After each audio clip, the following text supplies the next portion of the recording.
to the Infinity Bros podcast, the only podcast that's perfectly balanced as all things should be. My name is Isaac, and I am hosting tonight, and I have one other Infinity Bro with me, Infinity Bro Zayne. How are you doing today, Zayne? I am doing wonderful. How are you doing, Isaac? I'm doing great. It's good to finally be back. I feel like it's just been so busy the last few weeks for everybody, so it's been hard to get some content out there. But you made that nice little episode with Mark. That was really enjoyable. Yeah, that was a lot of fun. It was a nice little peel the covers back, I suppose, a little bit, and of the Zayne onion. Yeah, exactly. Yeah, when he sprung that Infinity Gauntlet on you, what were your thoughts going through your head? it had been a thought of mine. I'm like, we always come up with these Infinity Gauntlets for like a guest to come on, and so it's something in my head that I was like, why don't we ever put any of us through this Infinity Gauntlet? Yeah, that's true. Just to get different answers, because there's 6 of us, we all have different answers. And then and so he finally twisted that on me, and I was like, oh my goodness, I was literally just thinking about this. So I was like, let's go, I'm ready. In reference to our previous episode, then go check out, I believe it's episode 85 in the Infinity Bros podcast, where Mark puts Zayne through the Infinity Gauntlet. And Zayne, I would like to say, I don't think I've ever actually discussed this with you, but you said that there's not that many types of fedoras. A fedora is a type of hat, but guess what, Zayne? There are plenty of different types of fedoras, and you should know that since they're your favorite type of hat. I don't know that. I don't know that at all. Okay. I don't know the different. I don't know if I'm assuming there is like different terms to describe them, but like Mark has that little USA fedora, right, with the short brims, and Sure. then you've got like Indiana Jones, who has a much different style of fedora than Mark Jones does. Although it would be sweet to see Mark Jones in an Indiana Jones fedora. But is that technically a fedora, what Indiana Jones is wearing? I thought it was, but I could be wrong because I'm not a hat expert. So neither am I. So that's why I'm like, wait a second. Well, you're a fedora expert, though. So that is not even close to that's why true. I'm asking you. I can't even can't even spell fedora. Yeah, I doubt that. You probably have a wall full of them in the background. That's why you blur out your backgrounds, because you don't want us to see your room full of fedoras. I mean, I blur out my background because my bed is full of laundry I've yet to fold, so... That's not too different from myself, then. Right. So, for those of you who are wondering what Zayne's favorite type of fedora is, go to episode 85 and listen to that. Also, Zayne, we would love to see a picture of you in a fedora sometime. So absolutely we'll work on not. That, but absolutely not. Oh my gosh. Well, we have a jam-packed show for you today. It's going to be a quick one because all we're doing tonight is we are just reviewing episode 1 of the Marvel show What If that just premiered last week. So yes. Lots of really, really cool things about that show. And then we're going to have some What's Hot, What's Not. Haven't had that segment for a while. That's going to be a nice little call back to all the things that we used to discuss when our episodes were like 1.5 to 2 hours long. So that'll be fun. I'm really excited to hear what Zayne's been into lately. And then we're going to end with our top 5 what if storylines. And I'll keep that on the DL a little bit. We'll explain it a little bit when it gets here. But a lot of stuff to go through. Zayne, what are you most excited for to be on an episode of the Infinity Bros podcast? It's a great evening to hang out with you, Isaac, obviously. It is. You're right about that. It's always a great evening to hang out with me, though. I mean, just you specifically. Only you. Just me, yeah. I mean, none of the other Infinity Bros really are worthy to be hung out with tonight. It's just Zayne and I. Yep, so, that's true. So, wherever you're listening, however you're listening, thank you so much for making us a part of your day. For those of you guys who don't know, we are the Infinity Bros. We're a group of 6 guys who have a podcast. We stream on Twitch, and we just get into some general shenanigans all over the place. So you can follow us on Facebook, Instagram, Twitter, TikTok. We're kind of most active on Twitter, but all the other platforms, we definitely will hang out with you as well. So definitely go ahead and give us a follow and hang out with us on Twitch. We do love to stream. We are kind of in a bit of a hiatus with our streaming and our podcasting because it's summer and we're all busy doing stuff. So a little bit unfortunate because, I mean, we like to keep up the content. The content is fun for us to produce. So we like to keep the Infinity Bros universe guessing on what we're going to come out with. What has been your favorite picture that we've seen from the Infinity Bros retreat, Zayne? Oh, like it's got to be the one of Mark, that close up, him staring down. Yeah, so like good. that is meme worthy right it's there. Just it's a thirst trap, man. You just look at that and you just like how. I've broken 3 phones already. It's rough. Mark is always here for the Infinity Bros and the Infinity Bros Infinity Bros universe amusement though. So props to him for being just a great guy that provides us entertainment. That's true. He's a team player. He is. You can't really go wrong when you're in a room with Mark. He is the life of the party, and Max hates it. He hates it. So Max hates it because Mark takes all the attention from him. That is true. Yes, Max is kind of the attention hog, and when people are competing with him for the attention of the group, Max is not. He's not all about that. You're absolutely correct. I think my favorite one that we've had recently is actually it was just named in a contest that we had on Twitter. We had a shoot that we replicated the Lord's Supper, and I think. Who was it? I think LJ won it. He named it the Infinite Supper. So that was a pretty cool little photo that we took. If you want to check that out, go to Twitter. I think has it a couple times. So you can go to all our social media to check that out. The Infinite Supper. I did some. Okay, I'm not like super adept, I would say, at producing like videos and editing photos and stuff like that. So that's one I'm like pretty proud of, actually. I actually did some work on that picture, and I hope it comes through in the finished product. But man, we had a blast at that Infinity Bros retreat, and it shows through in the photos that we got for sure. So Zayne, are you ready to get down for some Infinity Bros content? Isaac, you know me. I'm always ready to get down. Get down. Let's go. It's okay, how I roll. So that's how Zayne rolls. So let's get right down into it. What If?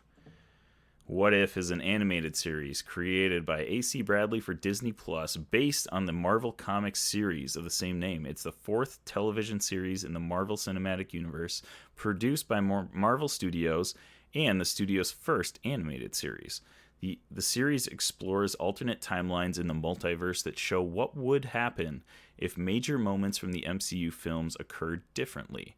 The first season of What If premiered on August 11th, 2021, and will consist of 9 episodes releasing weekly, concluding on October 6th. It is part of Phase 4 of the MCU, and a second 9-episode season is in development.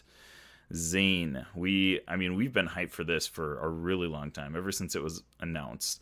And as I mentioned before, it's a pretty, I wouldn't say it's like super duper popular comic series, but it's kind of a fun one because it just explores so many different possibilities and it can get super wacky. And so Zayne, like, what was your hype coming into this show? We had seen a couple different trailers, and we'll get into it a little bit, but the most recent trailers, I mean, were all about this episode 1 of Peggy Carter becoming Captain America. So coming into this episode, what were your thoughts? What were you excited for about this show? Well, I was just excited from the standpoint, like, it's something new, it's more content to get into.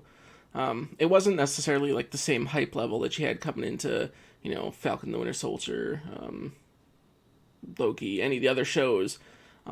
It was just kind of its own not off-brand, but just kind of its own series that you knew was coming down the line.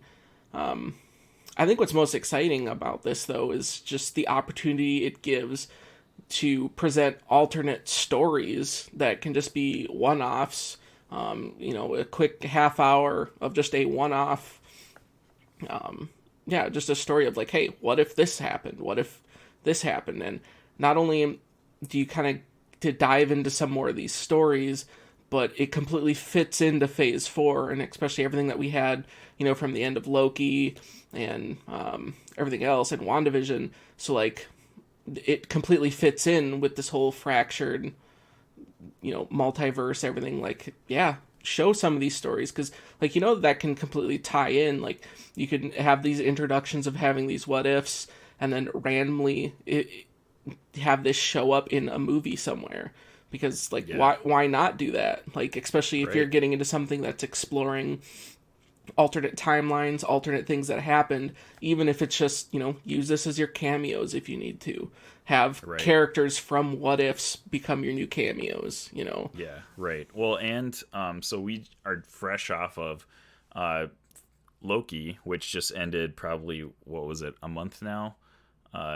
Ago, and that really blew things open, because we knew that What If was going to be, basically alternate timelines, but we didn't know that the multiverse was going to be created before Loki happened.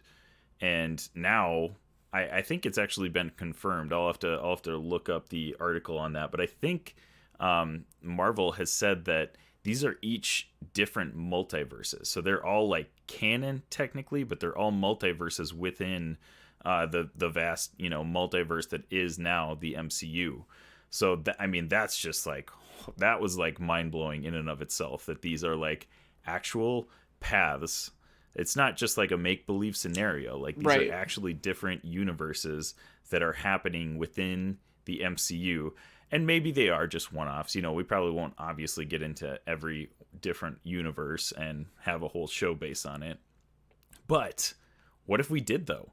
What if we got a show, a Disney Plus show about Peggy Carter as Captain Carter? Like, just the possibilities are they're honestly endless with this show.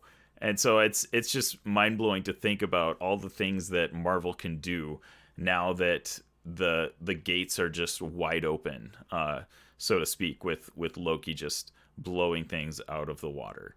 So that's just mind blowing to think of. So we're gonna keep it a little bit spoiler free first of all. So Zane, why don't you give us like a 60-second spoiler or free review of episode 1 of What If?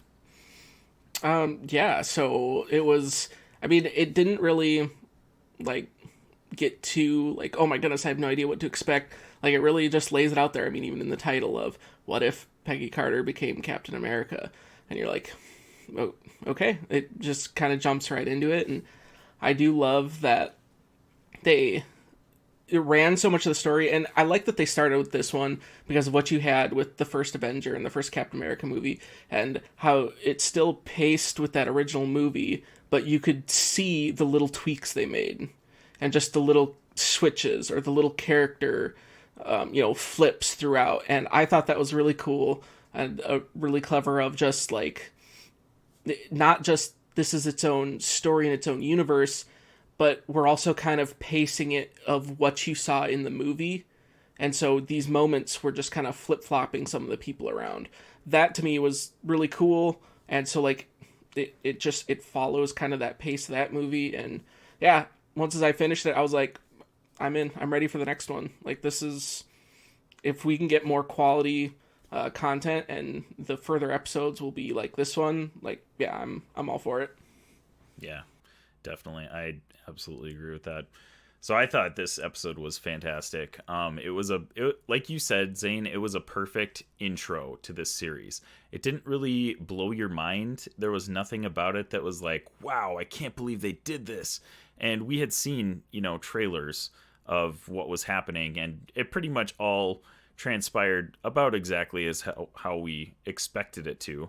With a couple twists, which we'll talk about in our spoiler review. But I mean, the voice cast is great. The animation is amazing.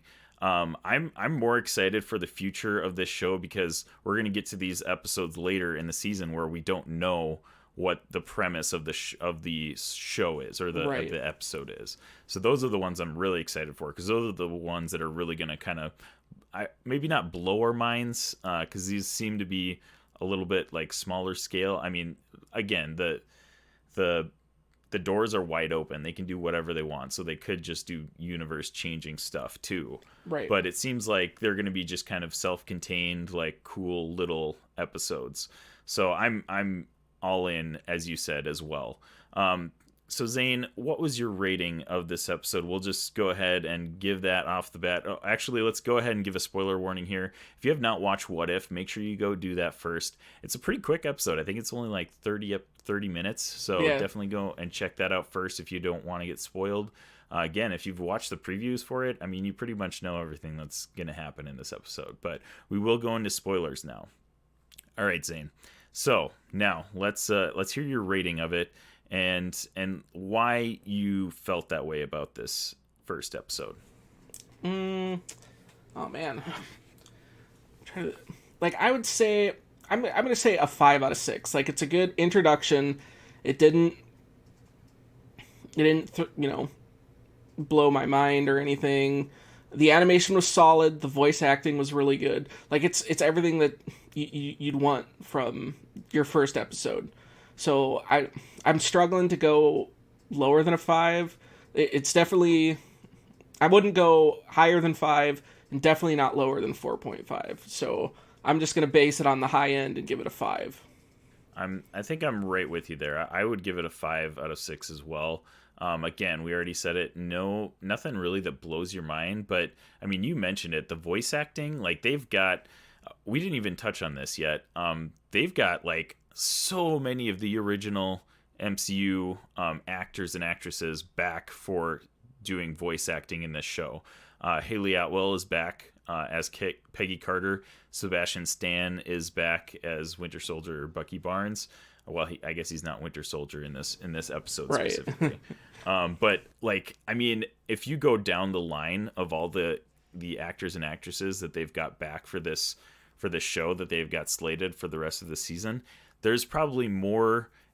You'd probably be better served to actually give the actors and actresses that are not back because there's almost everybody's back. It's pretty wild how they got everybody to come back for this animated show, because I mean, and I don't know, the contracts of all that stuff, how that works. I'm assuming these are like separate contracts, like, right? Like, they're not part of their MCU contracts. So I don't think that they're like that they have to come back for these voice acting bits, but everybody playing MCU characters seems to love it so much that they're like, oh yeah, sure, I get to play more of my character, absolutely. But only thing that was really like, I didn't even know if it was noticeable, but Chris Evans is not back as Steve Rogers in this, and Josh Keaton, who has done plenty of voice acting, did a great job. Like, I heard of people that were like, oh, Chris Evans wasn't back? Like, I thought that was him. Like, he did a great job filling in for him. So. I was going to comment on that and just like, yeah, it was halfway through the episode and it was just like, wait a second, this isn't Chris Evans. But it's so good that unless you're actually in your mind, if you just go in accepting it's Chris Evans, it sounds like Chris Evans. Like, it is so on point that you're just like, oh, I hardly even noticed. Yeah, he did a great job. And he's an experienced, like, voice actor, so he nails it. He knocks it out of the park, absolutely. Right, and I'm going to sign up for anything that gets Haley Atwell back in the MCU, even if it's just her voice, so... Oh my gosh, yeah, for real. But seriously, though, like, okay, I heard somebody, like, speculate or, do a fan cast or whatever you want to call it, like, a Disney Plus show with Peggy Carter as Captain Carter, like, that would be awesome. Oh, I'd watch this episode, that. Like, this episode just shows the potential that character has, and it's fantastic. Do you think if they made that into a show, Robbie would hate that too? Because she'd be like She-Hulk? Right. Yeah. I mean, yeah, he does seem to hate women that do really well for themselves in these type of shows. So I bet she I does don't know. He impeccable really lunges. hates Captain Marvel too. I mean, I understand like the disdain for the Captain Marvel movie itself, but he's kind of lumping all of those characters together, and I don't know. I don't know what to think about it, Robbie. Such a shame. It is a shame. It's a shame that he doesn't like powerful women. But anyways, man, yeah, like this show is fantastic. I loved specifically the parallels that they show, like that they have like shot for shot scenes that are exactly the same as the first Avenger, just with Peggy Carter instead of Steve Rogers as Captain America. Like it's super cool, the parallels that they have in those. I really only have a couple complaints about it, and number one is that I mean we saw. I don't even know if it's a complaint. Like it's just a general complaint of mine that we end up seeing a lot of movies before we see the actual movies because we see so much of the plot in the trailers, and we saw like probably 3 or 4 full minutes of this episode in trailers and previews and stuff like that. So that's why it was kind of like, okay, like it was really cool, but it wasn't anything mind blowing because it's literally what we were all expecting Right. to happen. Which it still didn't make it any less cool. Like Peggy Carter becoming Captain Carter was still awesome, but I don't know. It just kind of takes a little bit of the hype out from under you, I think, when that happens. So for me, anyways, that's kind of what it was. But also the pacing was just, it just felt like they were trying to cram so much into half an hour here.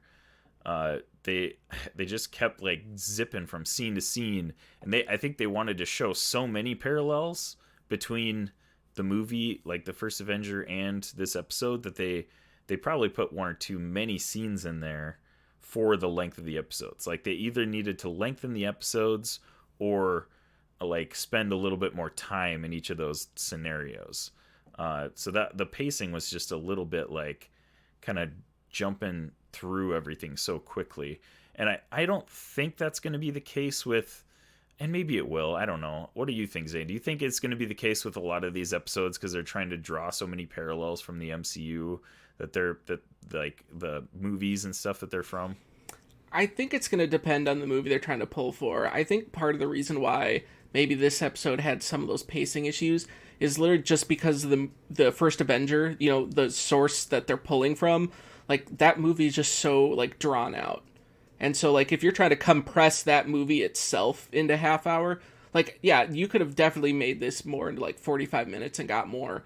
But like if you were just trying to compress this, or even just take the first Avenger movie in itself and be like, okay, you need to compress that story into half an hour, it would have that exact same feeling because it's just that Right. way that story is told Right. and how it's Exactly. paced in itself. So I don't like, yeah, it would have been cool to give it a little more time, but I think that's just more just casually of the story that was being told, and because they were trying to parallel it with the movie, that's just kind of how it came out. I don't think there's a whole lot else they could have done differently. Gotcha. Yeah, so basically we'll just do a little quick recap of what goes on. But basically everything is pretty much beat for beat the same as the movie up until they are in the room about to turn Steve Rogers into Captain America, and they ask Peggy if she wants to stay in the room, and she says yes, which I believe is different from the movie, correct? Because she goes up into Yes, the like viewing area, the viewing in the area, movie. because that's what they And she stays. even noted as this was the turning point. Right, yeah, they like took a pause, and they're like, oh, okay, well, this is different. This is, by the way, also we didn't mention Jeffrey Wright is Yes. narrating this as the Watcher. I love that. And he does an amazing job of that. Like that was maybe my favorite part of this episode was hearing his voice for the first time narrating as the Ooh, Watcher. I was like, oh, okay, so good. this is cool. This is cool. So he starts it out. He narrates. He's doing his thing. there was like a little bit of a pause there when they pointed that out, and then she stays in the room. Basically, she kind of changes the course a little bit. The bad guy, blows that up. She kind of gets shot from the room. He ends up shooting Steve Rogers instead of the scientist guy, right? Or maybe it was both. I think he shot both, actually.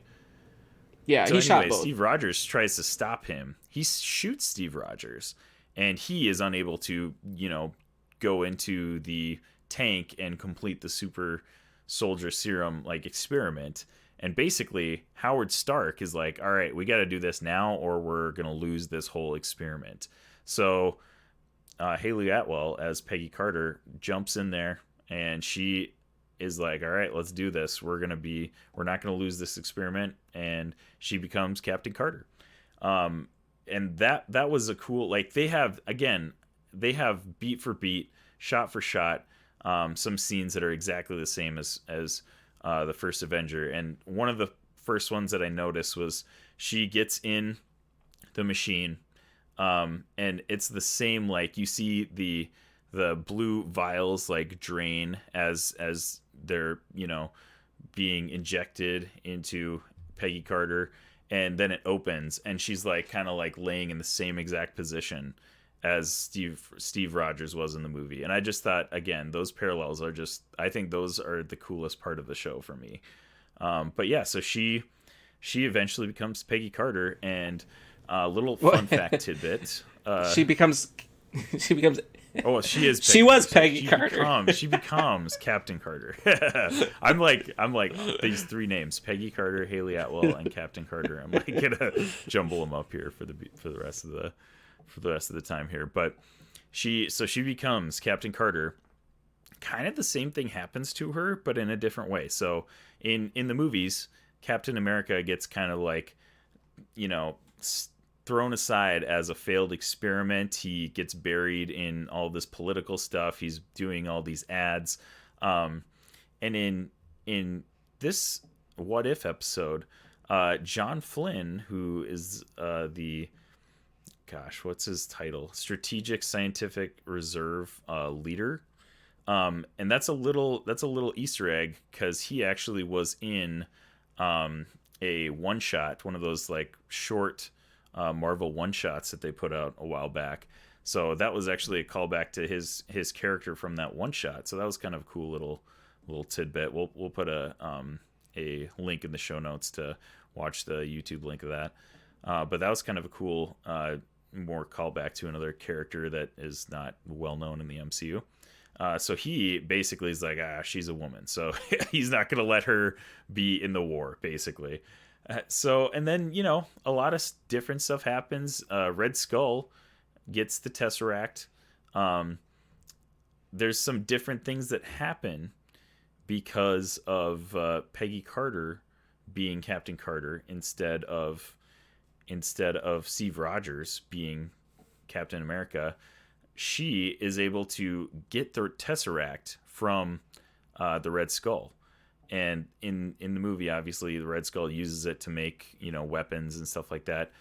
Howard Stark, which actually had a more prominent role in this episode than he had probably in the movie, honestly.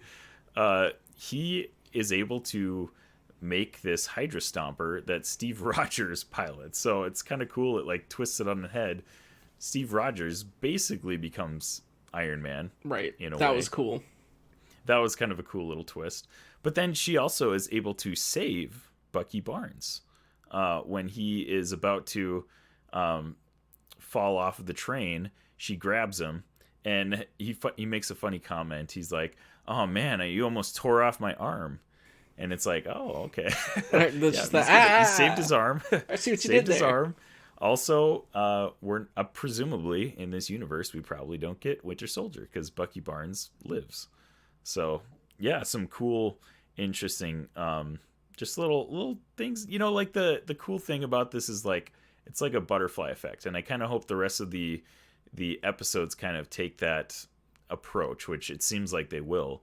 But everything is normal up until boom, this one moment in time where things just change and the rest of history is changed because of that one moment. Like, that's just such a cool little parallel. What was your favorite like little tidbit that was like different from the main story, Zane? Yeah, I gotta say the Steve Rogers in the whole Hydra Stomper thing, like I was not expecting that. So Right. that was a cool little twist, and I was like, okay, that's actually pretty clever. And then the fact that it does kind of look like that Mark 1 Iron Man armor, you're just like, Yeah. okay, that's kind of cool. I think my not really like a tidbit or necessarily a change. My favorite scene from the whole thing is, I don't remember if it was when she was stealing the Tesseract or after, but no, it's when it was when she was stealing, because she goes to get Erskine, or no, Arnim Zola, sorry, and then so there's fighting, and then she beats up all the Hydra soldiers, and then the big blonde one comes out. And how he's just like making those remarks. Oh, they send a Fraulein to do the fighting, and she just like looks at him and just absolutely just like beats him down like 2 hits. That was my breaks favorite his part. Leg right away. Oh my gosh! Smash it and then just face into the ground. I was dying after that. I was what that was scene reminded me of too? That totally reminded me of gosh, I'm trying to remember which Indiana Jones it is. It's when he fights the big huge like Nazi guy that eventually gets like just like shredded by a plane propeller. Oh, yeah. That's what it reminded me of, that scene, because this big huge Nazi dude just comes out and is like, it's like Indiana Jones, this fairly normal sized guy, is battling this just giant hulk of a man, and for some reason it had the same vibes here. Like, this guy came out and he was just like, oh, he's just expecting to beat her up, like, no problem. Yep. And she just snaps his leg right off the bat. Just right sucker punch to the jaw, just launches him to the pavement. Crap out of him. Oh my gosh. Love that part. Oh, that was really good. You're totally right about that. Oh man. So, okay, and then she eventually comes head to head with the Red Skull. And the Red Skull uses the Tesseract to open a portal, presumably because he didn't have time to develop these weapons that he made with the Tesseract in the movie, right? So he grabs the Tesseract. He's like, all right, well, man, if I can't win, the whole world is going down with me. I think he says something to the effect of that. And he opens this portal, and this crazy creature, like tentacled creature, is like reaching out and destroying everything. It kills Red Skull. I did not see that coming. Yep, that was like, that was a bit of a surprise. Okay, Red Skull's dead. All right then. Sweet. Yeah, and then Captain Carter kind of fights the creature off enough to push it back into the portal. She goes into the portal. The rest of her team are able to close the portal, and later, 70 years later, who enables the Tesseract again, but Nick Fury. So she pops out with a bunch of severed tentacles. Also, she grabbed a sword in the castle, which was sick. That was cool. She had the sword and the shield, and she was like slicing tentacles, and like that was awesome. So she jumps in there. She comes out 70 years later, and obviously, I mean, you would think that Steve Rogers is probably dead, so she's already sad that that's going on. But I mean, this is like Avengers team up time. This is when Nick Fury is recruiting people, because he's got Clint Barton, he's got Hawkeye next to him, and he's like recruiting people to be a part of the Avengers. So this is like, man, Captain Carter is going to be a part of the present day Avengers in this universe. Like, that was such a cool part. But yeah, it was kind of, obviously sad that she doesn't get to be with Steve, because they develop a really quick relationship and rapport. Obviously a 30-minute episode, but they're like already basically in a relationship in this episode, as opposed to the movie where they're kind of like they kind of dance around it the whole time, and then he finally asks her for that dance at the end, Right. Well, I think the part of it is they kind of pulled that from that existing knowledge of like what you already had from the movie, that like, hey, these two kind of have that interest, and like that's why like I thought it was that the how it paralleled the movie of still like, hey, you still promised me that dance, like that like they kept that whole same thing. Yeah, they did. That was cool. Like, yeah, it felt like it was the rush thing, but I feel like that was just kind of you understand that they kind of had a thing for each other already. So it's not like, you got a 30-minute episode. That's not really something you have to spend a lot of time exploring. Like, it's there already. Right. And I think what these episodes are nice for is these are going to be cool episodes later when this whole show is out to just like throw on in the background. Like, these are not episodes that you have to think about a lot. And I think they did that purposefully too. Like, all right, you can, it's just a cool, like, all right, this is a different universe. Like, here, this happens. It's really cool. All right, moving on. Let's do the next universe. That's really cool too. Like, they're not deep diving into these yet. I mean, they potentially could if there's enough fan reception and they want to do something about it. But like, they don't have to. Like, these are just cool little one-offs that they can, they can sprinkle those little Marvel Easter eggs that we all love into these episodes, and I mean, this show is gonna be a fan favorite. Like, it's gonna be awesome. Oh yeah. So yeah, I definitely love all of the things they're doing with this show. Zane, any other comments about the rest of the show? I did mention that I'm also rating it a 5 out of 6. I think we will get a couple episodes this season that I'm going to rate a 6 out of 6, though. I think there's going to be a few that are going to be really, really good. And next week, we're actually getting Chadwick Boseman as Star-Lord. We're getting Chadwick Boseman, who recorded lines for this show before he passed. So that's going to be really, really cool to hear his voice in this show. For sure. So Zane, what are you looking forward to for the rest of this show for the rest of the year? And I mean, even into season 2 as well. I mean, maybe they haven't obviously started production on season 2, but you think those season 2 episodes are going to be based on the original MCU kind of like phase 1 stuff? Or are they going to be playing off of the stuff that's happening in the MCU right now? Well, I feel like you have enough content that like you could just run that in your seasons. Like, have season 1 of this show have all your what ifs of kind of phase 1 stuff. Have season 2 go phase 2 stuff. Like, you have enough content out there that you could do what if seasons for kind of every phase you went through.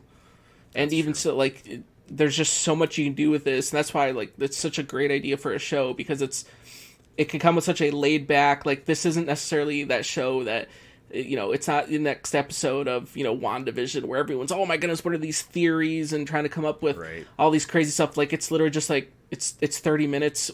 It's just a fun ride. Like, what it is what it is. Like, if you want to do something completely off the walls, there's your sketchboard. Show me what you got.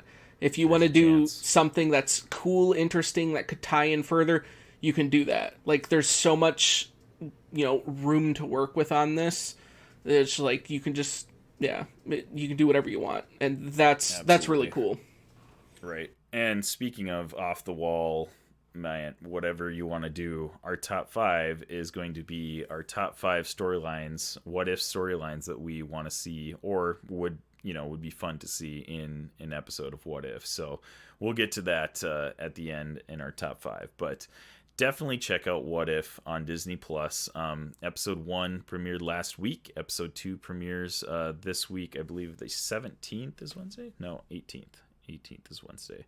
18th of August, and I believe they said October 6th is going to be the last episode. So definitely check that out. It is going to be a wild ride, like you said, Zane. So, before we get into our top 5 of what ifs, let's check out some what's hot, what's not. Hot or snot? What's hot, what's not is a segment that we like to just tell each other what we've been into lately. Some good things, some bad things, some things in between. Zane, why don't you go ahead and go first and tell us what you've been into lately? All right. Well, I've been, for those that don't know, like, I'm really big, like, I love watching horror movies. and especially on anything that has to do with, ghost hunting. Like, I don't know why. It just, it gets me. I've been on such a binge on that. So if you don't like just the paranormal stuff, they have a true crime series as well. But on Hulu, the BuzzFeed put out their BuzzFeed Unsolved.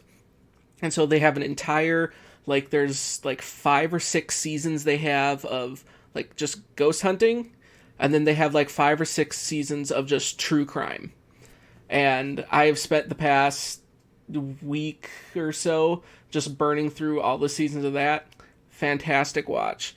So if anyone wants a new show to dive into, the two guys that do it, Shane and Ryan, like, I mean, from the aspect, just from the side of the ghost hunting side, these two are my favorite ghost hunters I've ever watched on a screen.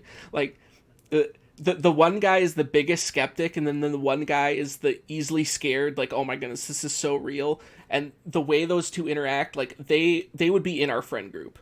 Like, those guys are just absolute characters. It's super fun to watch. And then even the true crime one, it's the same thing. The true crime one how those as two well. interact. Okay, that's but cool. The true crime one is just so interesting. Yep. And then it's fascinating stuff. And it's like, it's not necessarily something you have to fully invest in if you don't want to. You can just kind of have that, just kind of go on, learn a few things, be like, oh yeah, that is pretty interesting. So nice. That's been the big thing I've been Infinity watching. Bros, like, who would be the ones to do recently. the ghost hunting show, and who would be the ones to do the true crime show?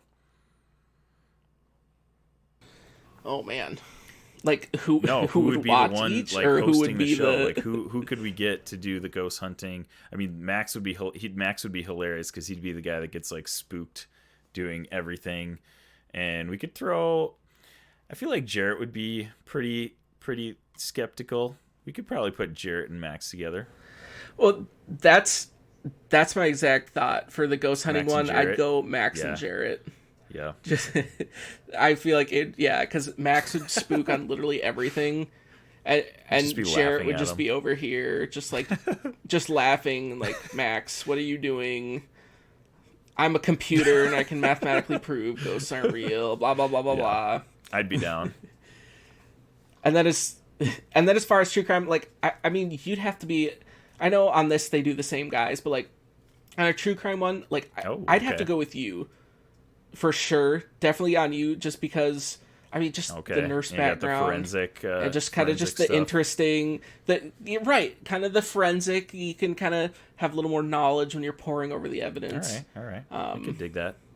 But then I'd probably also go. Oh yeah, Mark. he's the conspiracy. So I'd go you and Mark. Oh man, that would be the great because he's the conspiracy.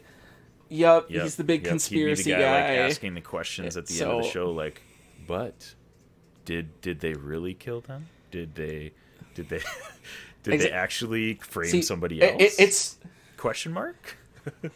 It's funny that you say that, because the Shane, so he's like the skeptic guy for the ghost hunter. He carries that same attitude when they do the true crime stuff. That's like questioning everything. And so like so I'm like, that would be Mark's role. But yeah, so like the first half of the episode, they give out all the what the story is, and then the second half they give out the theories. And the best part is anytime they get into a theory that has to do with like aliens, it's fantastic. I'm like, Mark, this could be Mark. So yeah, I'm gonna go. If we're breaking that down, the true crime one would be you and Mark, and then the ghost hunting one would be Max and Jarrett. I would pay to watch that. Let's see. Outside of that, not a whole lot. As far as like video game rumors, I just recently saw that there was a leak recently that a rumor that they're working on a new Sly Cooper game. That one, yeah. Which I posted that, which that definitely gets my attention, because that's kind of been a game that's kind of fell to the wayside. Like, I didn't play PlayStation. I don't even remember the last time I actually played any of them. See, like and they were kind of one of those games that always solid, super fun games, but they just never got the attention that they should have. And Sly Cooper 4, I don't even know when that came out. I mean, it's been over 10 years. It's got to be. Was that on the PlayStation 3? Yeah, then? so that's the last one that they made. Okay. It had to have been, because I know the bulk of them was on PS2. I mean, yeah, I'd be down to check it out, especially if it comes out as like a PlayStation exclusive, maybe like a PS Plus like promotional thing. Like, I would absolutely be down to check that out. Try it out on a thrifty Thursday. It'd be sweet. Oh, JK, the Sly Cooper 4 came out in 2013. So that was like 8 right years when ago. The PS4 came out, right? Yeah, it only released on PlayStation 3 and gotcha. PS Vita. So it's still on PS3. Gotcha. Nice. Okay, cool. So yeah. Anything else for us, Zane?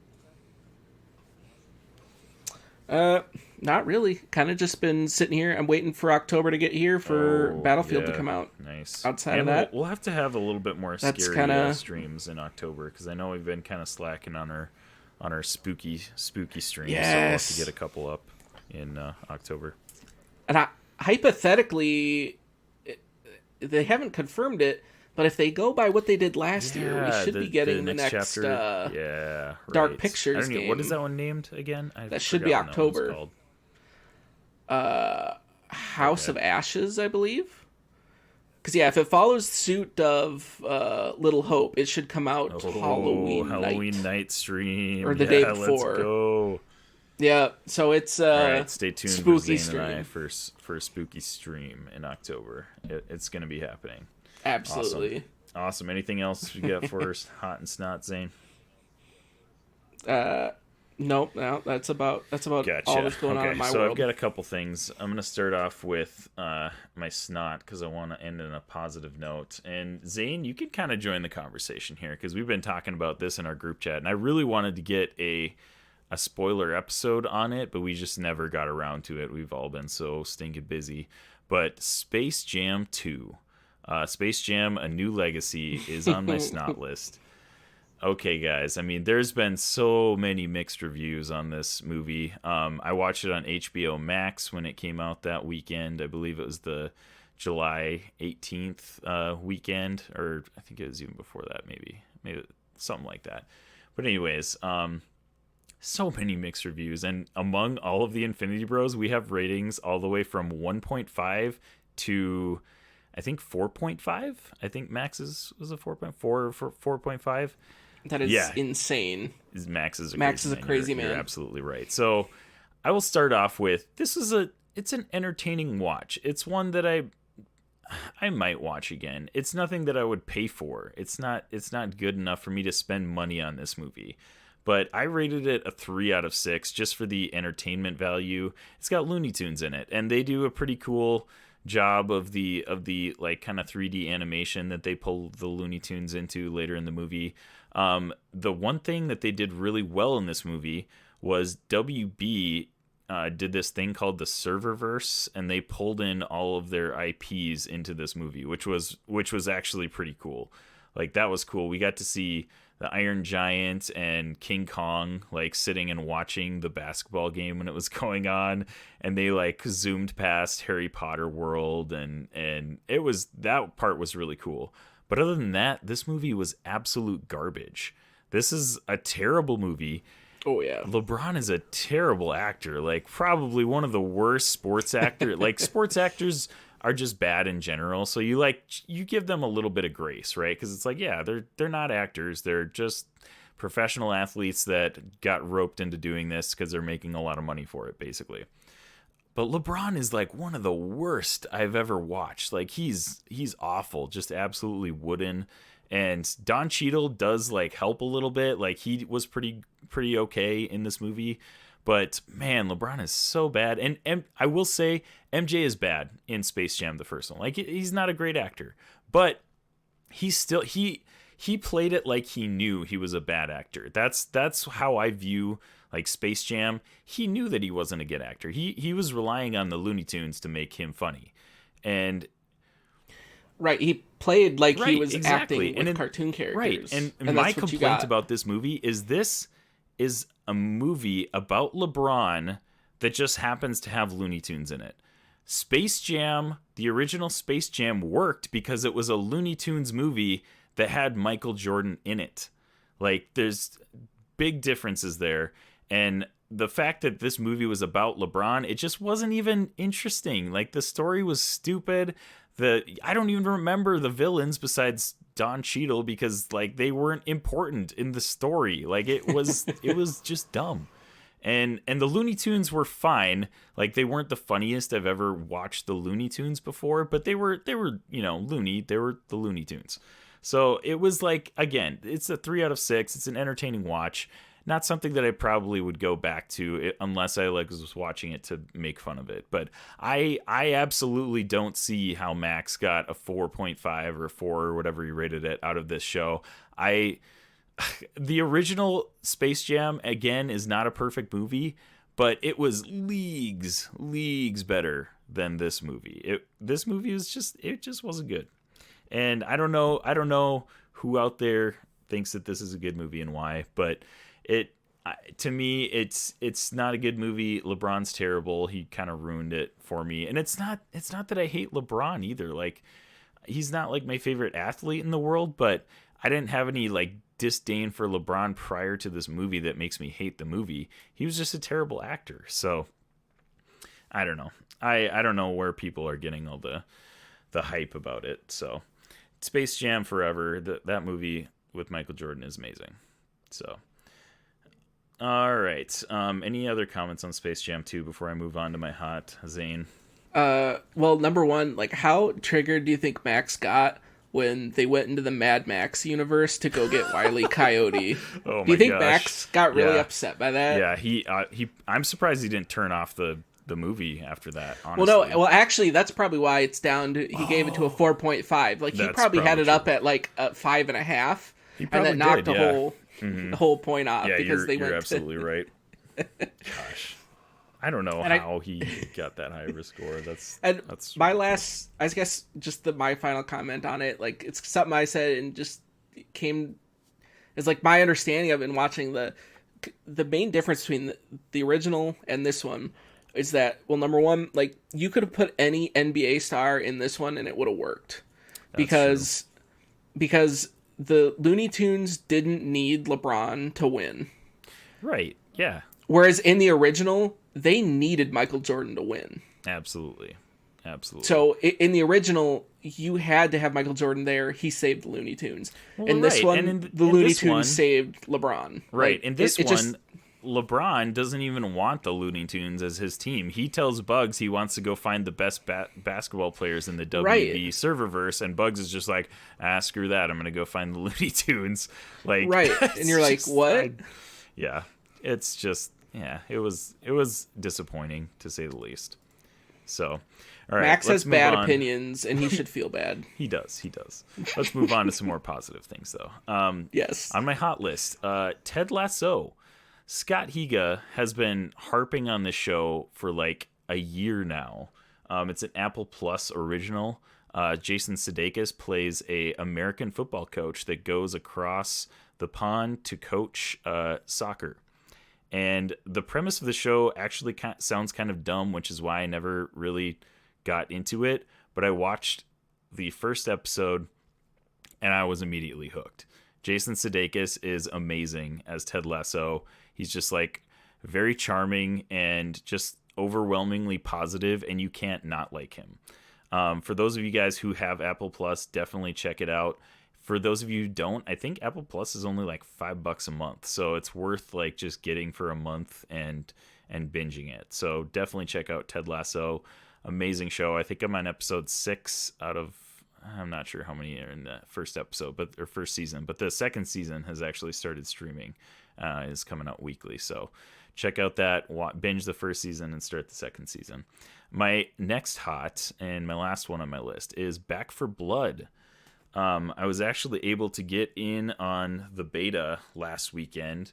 Back 4 Blood is kind of like a spiritual successor, sequel-ish to Left 4 Dead franchise, and I remember like playing them when I was in high school and enjoying them. Like, I played multiplayer with like friends and stuff like that, but I never played through any of the original games by myself.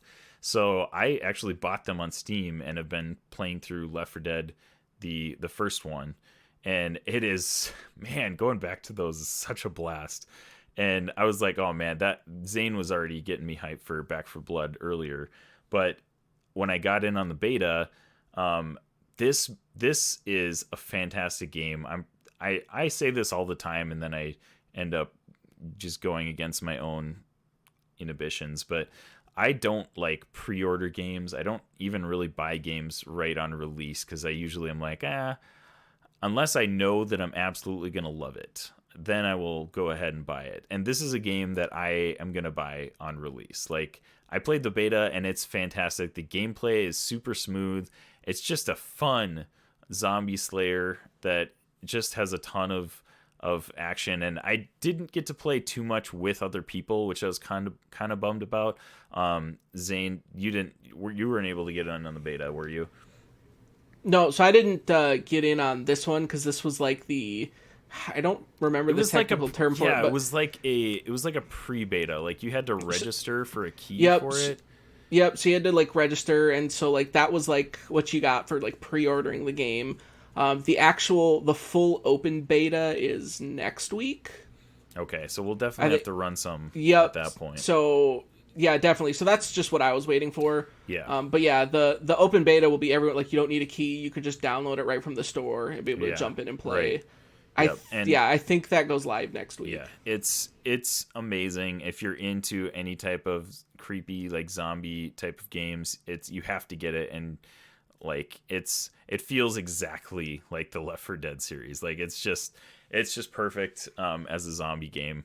And I had a ton of fun. Even just doing it by myself, I had a ton of fun. So I can't imagine the enormous amount of fun that we're going to have as playing as a group. So definitely going to check that out and probably purchase that when it actually comes out. But we'll have to run some on the beta here, Zayne. I didn't know the open beta was coming pretty soon here too.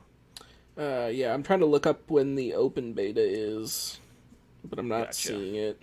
I ran into just a few times where I got kicked or the matchmaking was really long, and it's a beta, so it's, like, nothing too unexpected, but the gameplay was way smoother than I was expecting it to be, which was amazing for a pre-beta or whatever it was. So that was awesome. Oh man, Zayne, what do you say we head into our top 5? We're going in 3, 2.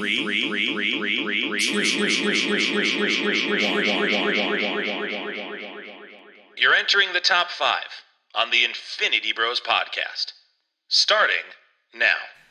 All right, our top 5 is water cooler discussion. We usually come up with a list of something that we all discuss and tell each other our opinions are horrible over. And today we are doing our top 5 what if storylines. So Zayne and I actually went back and looked at the actual comic series, the lineup of What If, and we picked out 5 titles that we would like to see. Zayne did point out that the What If series on Disney Plus is based on the MCU. So there's probably some characters in our top 5s that, like, these would not be made into episodes because these characters have not been introduced in the MCU. But we just found the coolest / most hilarious what if titles that we could find, and we would love to see these be made into animated series or included as an episode of the What If series. So Zayne, why don't you go ahead and go first with your top 5? Yeah, I hope, there's a ton of these, so I hope our lists aren't too similar, because we both kind of did the same thing of like, many. let's just find some of these wacky ones and throw them out there. Oh, my number 1 is just wild. Oh, I bet. But okay, my number 5, we kind of even talked about a little bit before the show started here, is the what if of if the Punisher's family hadn't been killed. Oh, and the irony of it, that the reason why I'm putting that on my list is for those that like haven't read that or don't know what happens, is in the what if Punisher's family hadn't been killed, his family still gets killed. That is just wild. It is just it's it's an inescapable fate for him. That's like that's like such a Frank Castle thing, dude. Like right. Like just here's a gets what the if. worst luck. Here's a what if of a completely different scenario, and your family's still dead. I was like, oh no. Oh, that is just so that makes me actually curious. Zane, have you actually read the comic? I haven't. I have not. That makes me curious. Did they just get killed in a different way? Like, what's different about that scenario that like makes it a what if scenario? I want to go look that up and read it now. Yeah, that's kind of getting in my mind too. Like, I need to go and actually like look up the full story for that. It's just that's one of those ones that I've seen on Reddit that they're just like, if you guys ever noticed that in this what if, his family still dies. That's so funny. All right. Actually, you know what, Zane? Since it's just me and you, let's go back and forth. Then we can have some good discussion here. My number 5 is, what if the X-Men died on their first mission? I saw that one and I was like, well, then I guess it would just be like the MCU that we have now, because we don't have the X-Men in the MCU. Literally. It would be the same. But like in a bigger, like just a Marvel scope, like just not having X-Men would just suck so bad in general. And I don't know how that comic goes down. Like, again, most of these comics I haven't read, actually. I think I've read one on my list. But the implications that not having X-Men in your universe, which obviously we have been dealing with in the MCU, but it's not because they're dead, it's because they don't exist yet. And I don't know how they're going to solve that. But if they just like died and didn't exist anymore, like, oh man. But could you just imagine just being Professor X and just getting that news that like, together and like, yeah, everybody dies.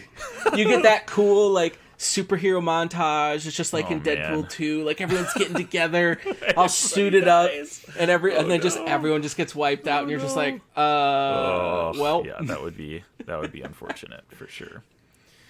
Unfortunate. All right, Zane, what's your number 4? All right, so my number 4 is, what if Peter Parker was bitten by a radioactive sheep? What? Oh my gosh. Okay. We also discussed this too beforehand, but like, Spider-Man is such a popular Marvel character that he's like involved in like a third of the What If comic series. Like, yes. So a lot of ours have to do with Spider-Man, not to mention the fact that we're big Spider-Man fans too. But like, Spider-Man is in a lot of these What If series. Like, it's just kind of wild. But that's just nuts. Radioactive and some of sheep. them, and some of them, his stories go from the very serious to like the bonkers, like this one.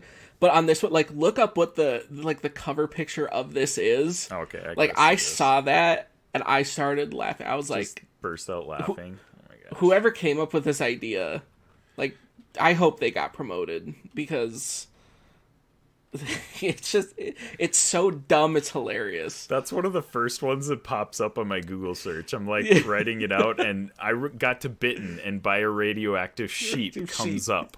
Like, what? Oh my gosh. It's what the people want. Sheep boy. Oh my god. Okay, we need this in the MCU right now. Sheep right? Boy. That is fantastic. Oh my gosh. Ugh, wow. Okay. My number 4 is, Thanos joins the Avengers. What if Thanos joined the Avengers? And I think this is actually, like, it's weird because I was scanning through a lot of the what if like titles, and a lot of the what if stuff has actually come true in the comics in several instances. Like, one of the first what if comics ever was, what if Jane Foster had the power of Thor, and that is actually like comic canon now. And but then you look at that, and I'm pretty sure that one came out in like the 70s or the 80s. So it's like some of that stuff just happens. Right, exactly. So this one, okay, Thanos joins the Avengers, and I was just like looking up some background stuff on this, and it starts out as a what if, but then it actually kind of like branches off into like, I don't know if you call it a mini series or what. Maybe it's still part of the what if series, but it's actually like a more extended storyline of Thanos joining the Avengers, and Cap doesn't like it, obviously, because Cap knows that Thanos is a bad guy. Like, okay, I don't know what happened that they are just chill with Thanos joining the Avengers, but all right then, I guess. And the cover of this What If book is Thanos holding Captain America's shield with a bunch of the characters like behind him. So it's just like, what? Okay. All right, That would be then. nutty. Especially like in current like MCU. Yeah, Like, yeah, with him being literally the big bad of like this generation, basically. Hi guys, I'm here to join the squad. Hey, how's it going, everybody? I'm here to help. I saw the flyers. I heard you were hiring. I'm here. All right, what's your 3, Zane? All right, so my 3, flipping to a little more of a serious note here, is what if Kraven killed Spider-Man? Ooh, okay, yep, I saw that one too. And yeah, I had to put that on there just because like Kraven's Last Hunt is such a big Spider-Man story, and it's so That's one of my good. favorite Spider-Man stories. Yeah, Right, it's so good. And so like just that what if of like what if Kraven actually managed to pull that off? Mm-hmm. Like just the implication of that, just yeah, I would love to see just the opposite, that to have the end of that story where Kraven does actually kill Spider-Man. Yeah. Yeah, and I've seen, I don't know, it's alternate media or whatever, but I've seen some stuff where, and even in Kraven's Last Hunt too, like he poses as Spider-Man for a good chunk of the book, and like you wonder, would he like try to pass himself off as Spider-Man if he killed Spider-Man? Like what's next for him at that point? Because I think his whole life is based on like hunting Spider-Man. If he kills Spider-Man, what's next for him? So, like, then does he just have to go... Like, I would imagine... So, like, the whole getup of, like, the lion stuff. So now I would imagine he would take his suit, fashion it after Spider-Man suit, but then does he just go up from there? Like, does he then just start hunting superheroes? Kraven kills the Marvel Universe. Is that, like, a thing? Because I feel like that would be cool. Thing. If it's not, down. It should be. I'd be down. All right, Marvel, hire me. I will start working on a story for you. Kraven kills the Marvel Universe. Well, especially if you go after anything that's based on like an animal, like Kraven goes and hunts Black Panther, hunts Falcon, hunts like there's so many, hunts Beast. Like there are a ton. There's so many animal based stuff that like he could just keep hunting everything. I'm digging this, Zane. Like this might be the best top 5 we've had in a really long time. I like this. This is cool. This. Okay, my number 3 is This is another serious one too, and like this one got my attention. I was like, whoa, when I read this one. What if the Kingpin owned Daredevil? Ooh. What if Daredevil literally was I don't know if you want to call him a slave. I mean, it says owned in the title, but like, what if Daredevil was Kingpin's like lackey? Yeah. For lack of a better term. Like, what if Daredevil was doing everything that Kingpin wanted him to do? Like that like kind of got my attention, because I was like, dang, dude, like Daredevil can be a really dark character, and if he turned evil, like, there could be some really good showdowns and some really good battles with that. Oh, for sure. So that one was like, ooh, I would like to see that one, actually. But absolutely. That's unfortunately one of those ones that we wouldn't get until maybe like season 6 of What If, because hopefully Vincent D'Onofrio and Charlie Cox are going to be coming in the MCU pretty soon here. That would be amazing. I want it. Please, Marvel. All right, what's your number 2, Zane? All right, number 2, like, I don't know if this was to be taken as like a serious or a comical. Like, at first I kind of threw it on there like, oh yeah, but now that I'm reading it more, I'm like, this could be not the greatest thing to happen. But what if the Gamma Bomb created 1,000 Hulks? Yikes. Like, at first I was like, oh yeah, that'd be funny. Yeah, and then they were like, oh, well, when Hulk kind of first came out, like, he was like... would basically be destroyed. Yeah, like, who is stopping 1,000 Hulks? Yeah, nobody. like, you would assume that you'd probably have a select amount of the Hulks that were able to retain some of their consciousness similar to the Hulk and like help to contain them, but at the same time, it's 1,000 Hulks. Like, Right. There's And, no like, way you can stop 1,000 Hulks. Right, and like, what are the limitations on that? Do they have kind of the same thing as Bruce Banner? Like, when they calm back down, do they go back to the normal state? Right. Is it full just like Savage Hulk? Like, are they just completely hulked out the entire Right. time? Like, Well, and I suppose man, you would get deep into like, I mean, so like the Hulk. I mean, it's different, I guess, but like it'd be sweet to see the different, like every different character or different person, seeing how they handle the Hulk, seeing their version of the Hulk. You know, Right. like, do they, like you said, are they just completely savage? Is it anger that like turns them into the Hulk? Like, what drives these other random 999 people besides Bruce Banner? Like, that's just mind blowing to think about. well, I would hope some of them were a little calmer because You'd hope so. Another 999 Hulks would not bode well for really any situation. No, not at all. Could you imagine, though, if they just really ran into that and made a series of just like, hey, it's just like a regular Joe Blow guy, and he's just like, yeah, he's just, just an accountant, and he's just like in rush hour, and he just like hulks out in his car and just destroying stuff on the freeway. Yeah. And you're just Right. like, what is going on? Right. And then you see it happening like in like 6 different spots, like right around you, like, oh shoot, like I gotta get out of here. They're just starting to be like, all right, traffic's really congested on 494 here. A man hulked out, so find alternate routes home. It's just like becomes a common occurrence, like Right. it's like a post-apocalyptic scenario, and like every once in a while people just randomly turn into the Hulk. That would be terrifying. Right? Okay, my number 2 is also terrifying. What if Peter Parker became the Punisher? Ooh. So I've actually seen a lot of the art for this, and I might have even read this book at some point. I don't remember it like pretty much at all, but basically the premise is Peter Parker keeps his spider powers, and he has Punisher's mindset basically. Like, I'm not sure if he has his Aunt May in this, but like he basically goes into rage mode and is seeking revenge on everybody that had to do with his family's death, pretty much. Like, same presence, but he keeps his spider powers. That is like, whoo, like Punisher himself, Frank Castle, is a pretty BA dude. Like, Right. I mean, Scary he kills. enough. He's scary enough, right? Just think about him with spider powers. Like, that is also and the cover art of 2 is it's Spider-Man in a black like Spider-Man suit, and he's got two two SMGs in his hand, and he's just like firing them. Like, that is a cool cover. It is a cool I've cover. seen that cover. That is a very cool cover. It is sweet, but just terrifying to think about. Like, if Frank Castle can take out as many people as he can by himself, just think about him with spider powers. Ugh.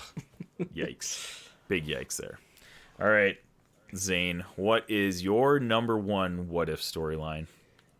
All right, my number 1, and for whatever reason, just because I really like this character, just in general, and just this whole premise really stood out to me, and so I was like, this would be a really cool one to explore, I feel like. So my number 1 what if is, what if Green Goblin stole the Infinity Gauntlet? Oh man, I think I've actually read parts of that one, or just seen the art for it, because that one, whew. Yeah, I mean, the cover for it looks terrifying. sweet, Oh right? my gosh. A man just an insane person like Green Goblin, like Norman you don't Osborn, know what he's gonna literally do. insane. Like, who knows? On a Like, whim, who like, knows what he could do? What he's gonna do, and just basically has the limitless power. But not only that, but even just for the aspect of Norman Osborn, like, you know, like, he has these huge aspirations for something. But yeah, he's insane. Like, right? What is he gonna do? And How do you stop glimpses, that? So we saw glimpses of like other people having, the Infinity Gauntlet, especially Doctor Doom, in kind of the Secret Wars like storyline, and like even he, as probably one of the coolest villains in the Marvel universe, like he has limits because he's like this uber smart dude, and he knows that if he misuses that, like that's just it for the universe basically. Right. But like Norman Osborn is like literally insane. So Right. just trying to imagine what he could potentially do with that is just, yeah, that's terrifying. Ugh, I can't even imagine. Can't even imagine. My number one is one that I saw multiple months ago. What if Aunt May was bitten by a radioactive spider? Okay. And I've actually read this storyline. So cover, like, face value, it doesn't really seem that interesting, but this you guys go read this comic. Like, this is hilarious. Aunt May is bitten by this radioactive spider, and she literally becomes like Spider Granny.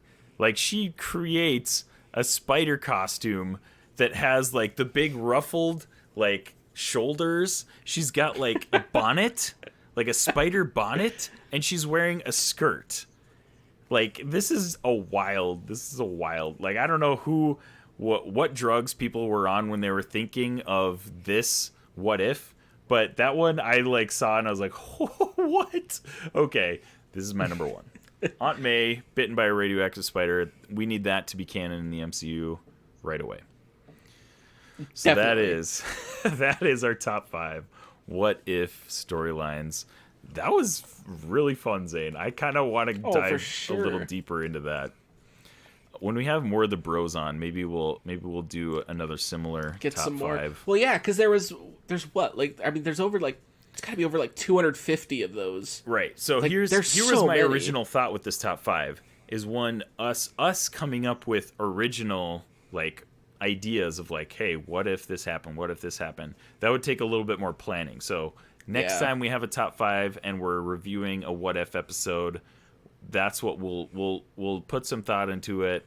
We'll come back and give the Infinity Bros universe what they really, really want, is the Infinity Bros thoughts on what if and what could happen in the MCU. What if Zane and Isaac didn't watch episode of What If, and they reviewed it anyways? Dun dun dun.